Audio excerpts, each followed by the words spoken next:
and Steve just went to sleep and the kids are at rest time, and I decided I should come and take a little walk around the yard.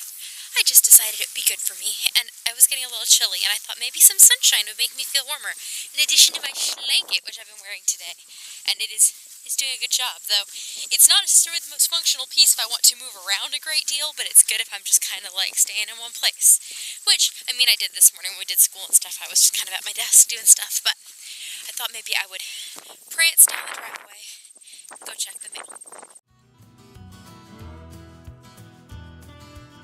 The book is here! I'm so excited! Oh, okay, and I gotta carry things in.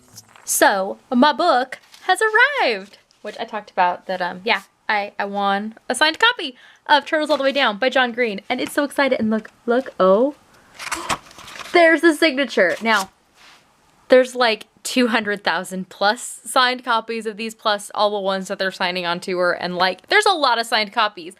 But it's more the way that I won this that was special, and it's really cool and really fun, and I really want to read the book. But I have lots of other things that I've committed to already, and I really just want to sit down and like read this book straight through. I also recognize from things I've heard of people talking about reading the book that the book might be a little intense and a little overwhelming given the subject matter. So if I can, I am thinking I'm going to wait till Steve has days off on Tuesday. Tuesday night he has off. So I was thinking I might start reading it Tuesday and just like read the whole thing on his days off, because I could just like start Tuesday morning and read till it's done. Which I don't know how long it's going to take me, but yeah, I could just like totally focus my energy on doing that and read it all in one sitting, and that could be kind of like fun for me, right? So I think I'm going to do that. So I kind of was making a list of all the things that I need to have like done before I could read the book. Number one, I'd like to finish reading it, or listening to, in this case, the audiobooks that I had picked for Spookathon, and that goes through Sunday. So I need to finish those. I need to can green tomato salsa verde, and I need to do that, and that I can do when I'm listening to audiobooks, but I can't do that if I'm reading a paper book. Other than, you know, like when things are actually like in the canner, but you know, whatever.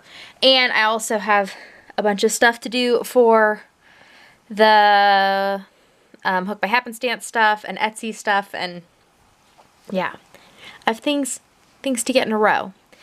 But if I can get all that done, and if I can get the podcast and everything filmed on Monday night, then Tuesday I can upload it at the library, and Tuesday while I'm at the library I could just start reading. And I could just keep reading till I was done. So I think that's the plan. I think that's what I'm going to do, is on Tuesday I'm going to start reading the book.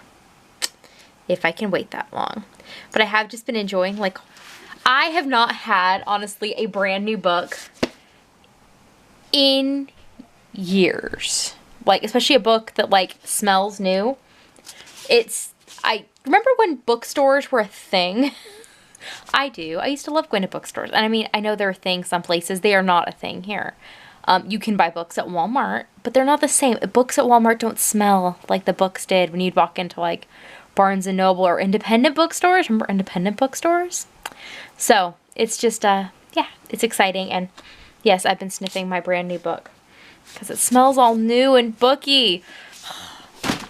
Yeah, that's a book nerd from back in the day over there. So, okay, I'm going to go and do some of the things that I need to get done in life so that on Tuesday I can read my book. So right now, my goal today is to finish listening to A Darker Shade of Magic and start History Is All You Left Me. I think I have about an hour and a half of A Darker Shade of Magic to read. I was so close last night. I could have stayed up and done it, but I got to a good stopping point. I'm like, I'm going to stop here because I could tell it was getting into like that end bit of excitement, and I didn't want to stay up too late. Okay. Gonna go listen to that and work on some stuff. Well, it is 4 after 4 and I am headed to bed. Not feeling super great, so I think bed is a good place for me to go. I did a bunch of canning of my green tomato salsa verde tonight, and so here's the last batch in there, and all of these. I did 36 pints tonight. So that was 2 crates of the green tomatoes. And when I picked them out, I picked out the ones that were like turning color. That was a half a crate. So it was about a crate and a half that made the 36 pints. And we have 2 more crates full, which I assume have a similar amount of rapidly turning red tomatoes in them. That is the funny thing with the green tomato salsa verde. It's a great way to use the green tomatoes, but whereas with the red tomatoes, you're kind of hoping that they'll ripen. The green tomatoes ripen pretty fast, so you kind of got to get on it. Okay, I am going to bed, and I will see you all tomorrow. Nighty night.